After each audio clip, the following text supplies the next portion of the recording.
You ever have one of those moments where you just have to stop, take a breath, and wonder if the universe is actually messing with you? Because honest to God, that's exactly how this all started.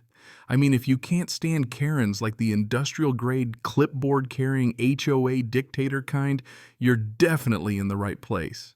And hey, while you're here, hit subscribe, drop a like, and let me know in the comments where you're tuning in from. I gotta know how far the anti-Karen army reaches. All right, buckle up.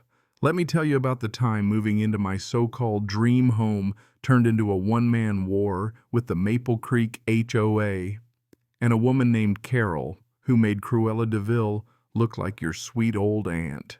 See, a few years back, I finally felt like I was starting to make it. I just bought my first house, a little single story in Maple Creek Estates. You know the type, every house, basically a slightly different shade of beige lawns, all manicured like someone's measuring with a ruler, and nothing ever happens except maybe a mail truck rolling through 5 minutes late. After years crammed in apartments where I could hear my neighbor's nightly soap opera through the walls, this place felt like paradise. The job that got me here, junior cybersecurity consultant. Sounds flashy, right? The reality was a lot less James Bond and a lot more me, a laptop, and endless code-chasing digital gremlins before some hacker got there first. Paid the bills, though, plus a little extra. My parents' dad, the construction guy with hands like sandpaper, and Mom, a nurse's aide, looked at my suit and my tiny house like I'd just climbed Everest. I'm a creature of habit. Every morning, 600 a.m. sharp, the hum of central air would kick on, and for a kid who grew up without it, that was the sound of making it. Coffee was my ritual, the smell, the grind, the first mug at my little kitchen table looking out at my perfect lawn, all the matching houses, and those developer-planted oaks. That order, that predictability, I craved it. It's funny how you can be lulled by quiet, how the first hint of trouble isn't always a crash, but more like a fly buzzing just out of sight. For me, it was eyes peeking out from behind a curtain in the pink beige house across the street. Carol, though I didn't know her name yet, she was just the watcher at first. She looked like she'd lost a battle with an egg beater and a can of hairspray, late 60s cloud of blonde hair, always watching. My first interaction was over trash cans. See, Maple Creek HOA had rules for everything colors of your mailbox gnome height, and most sacred of all, trash bin timing. Out after 600 p.m. In by 6:00 p.m.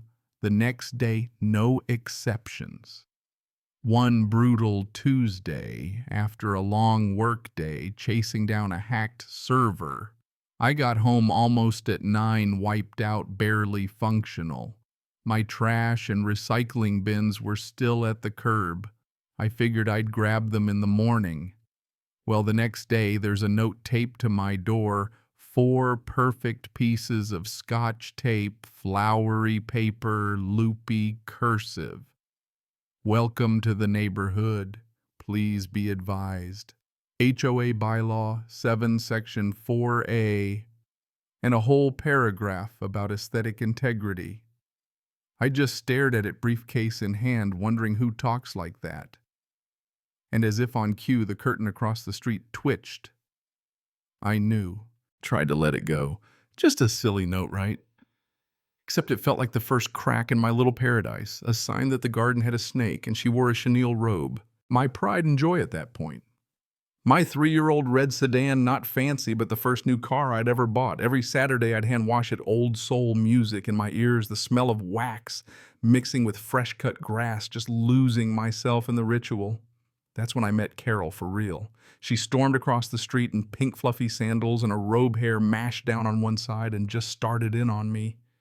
You're using too much water? That runoff is bad for the environment, and so on.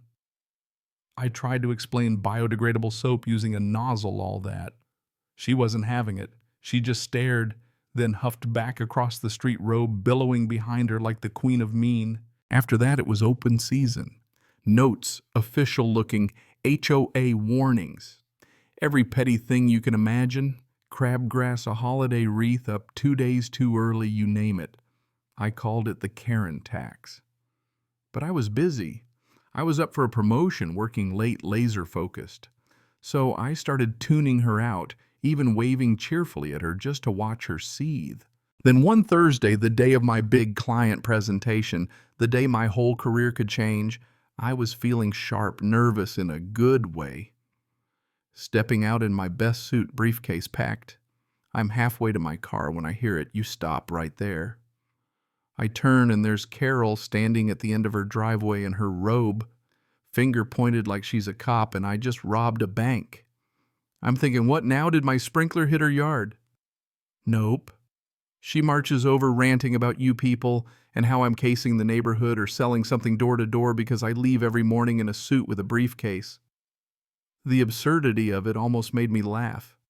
Here I am, just a guy going to work, and she's accusing me of being some kind of criminal. She pulls out a little notepad, no joke, and announces she's issuing an official HOA citation for unauthorized commercial activity and public nuisance. She threatens me with a $100 fine and says she'll call the cops next time. I stood there totally dumbfounded. I mean, what do you even say? It was so stupid, it was almost funny. I finally just said, "Make sure you get my name right. It's Marcus."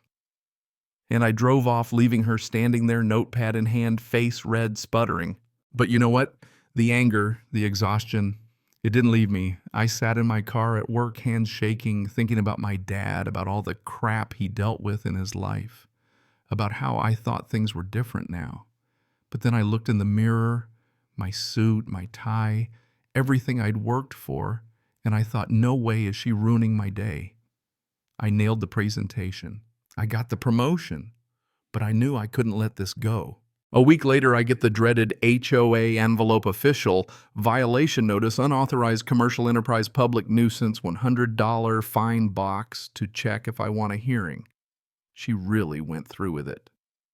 But see, this is where my day job finally paid off. Cybersecurity is all about finding vulnerabilities, loopholes, backdoors, the weak spots in a system.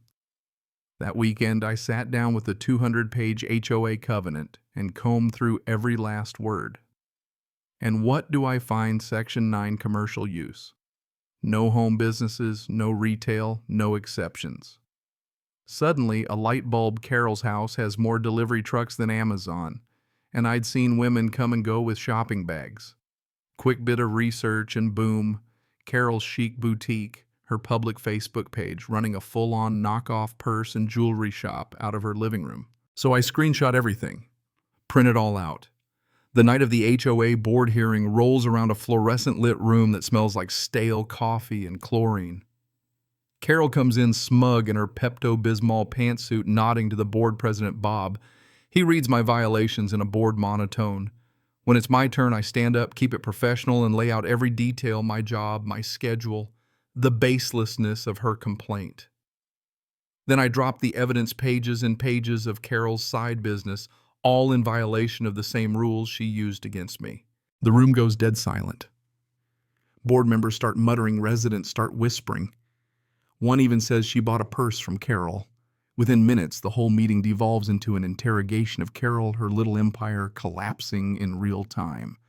My fine dismissed. Carol slapped with a huge fine and a cease and desist order. Her business imploded. Her friends gone. Her power over. The next morning, the neighborhood felt different. People avoided eye contact, embarrassed that I'd had to drag the rot out into the open. The HOA's follow-up letter was cold, no apology, just violation dismissed. But the best part, a misdelivered letter, her cease and desist, a $2,000 fine, threats of further legal action.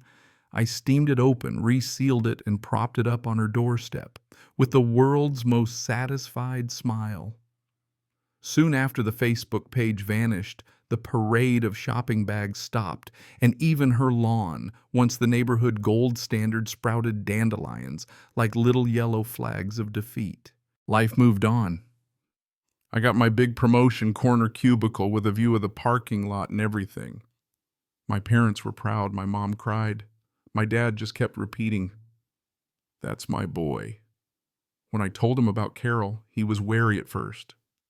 Old school, keep your head down kind of guy. but even he had to admit I did the right thing. My neighbors warmed up, especially Dave, who fixed my mower one day and confessed he and his wife called me the liberator. Suddenly, I wasn't just the guy with the red car, I was part of the community. Carol's house went up for sale. She slunk out, and a friendly young family moved in. The whole street breathed a sigh of relief. But you want a twist. About a year later, I'm at a big box store returning an air filter, and who's working the customer service desk? Carol. The cloud of hair gone gray roots showing, "Hello, my name is Carol" tag on a wrinkled vest. She couldn't even look me in the eye. And the manager who came to do the override, a young black woman, sharp and confident, who handled my return with a smile while Carol just wilted behind the counter. It was poetic. I thanked her, took my refund, and walked out into the sun, finally completely at peace. So here's the thing, sometimes you don't have to scream or fight or throw a punch to get justice. Sometimes you just use the system against itself and let karma do the rest. But let me throw it to you, what do you think? Was I right to fight back? Or should I have just paid the Karen tax and let it go? Ever had your own HOA nightmare or dealt with someone like Carol? Drop your story in the comments. I want to hear it. And if you made it this far, hit like, subscribe, and share this video with anyone who needs a little reminder that sometimes, yes, the good guys really do win.